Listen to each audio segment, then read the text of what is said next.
Hi, my name is Louise, and I'm going to explain to you how you can facilitate an activity called Fortunately, Unfortunately. Fortunately, Unfortunately is a fun warm-up activity that can be used to encourage spontaneity, intuitive thinking, creativity, problem solving, and focus. The idea is that one person gives a positive statement that starts with fortunately, and the next person follows with unfortunately, giving a negative statement or one that offers an obstacle or a problem. The next person would then provide another positive statement which overcomes the obstacle in some way, and the game would continue like this. The statements are meant to be short, simple, and light-hearted. For example, someone might start with, "Fortunately, it's my birthday today." The next person might say, "Unfortunately, it's raining outside." And the next person might follow with, "Fortunately, I have an umbrella." This can be done as a whole group, which in a physical space is best played in a circle. Because this is predominantly a verbal game, it is very easily achieved online. You would just need to establish an order for students to take turns, either by numbering them or in register order, or however you might choose to do this. Here is a short example of how this might look on Zoom. Fortunately, the space rocket took off on time. Unfortunately, my mother was late, so she didn't get to say goodbye. Fortunately, she watched the rocket launch on TV. Unfortunately, there was a really bad signal. Fortunately, I didn't care because I was in space. Unfortunately, I realised that I had left my lunch at home. Fortunately, I love space mangoes. Unfortunately, someone had already eaten them all.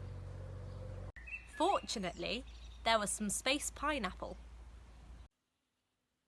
I hope that you enjoyed that little clip, and I think that it demonstrates that fortunately, unfortunately can elicit interesting and amusing responses from people. This activity can be adjusted to fit all sorts of classroom needs. You can break your students into smaller groups and they can play the game this way, in a physical space or on Zoom using the breakout rooms function. Fortunately, unfortunately can also be done in pairs in the same way, so the fortunately, unfortunately goes back and forth. If it is done in pairs, however, it can be useful to ask the pair to stop halfway through the exercise and switch roles, so they both get an opportunity to say both positive and negative statements. This game is good for building communication, confidence, and for students to get to know each other in a fun and creative way. You can use this as a basis for storytelling.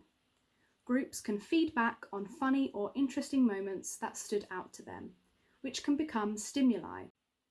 Like in our example where we were travelling to space, you can provide your own stimulus or theme for students to work with. This allows the game to have useful applications for different school subjects. You can use the world of a story you are studying in literacy, a location or climate you're learning about in geography, or a period of time you're covering in history, for example. Here are some tips on how best to facilitate this activity.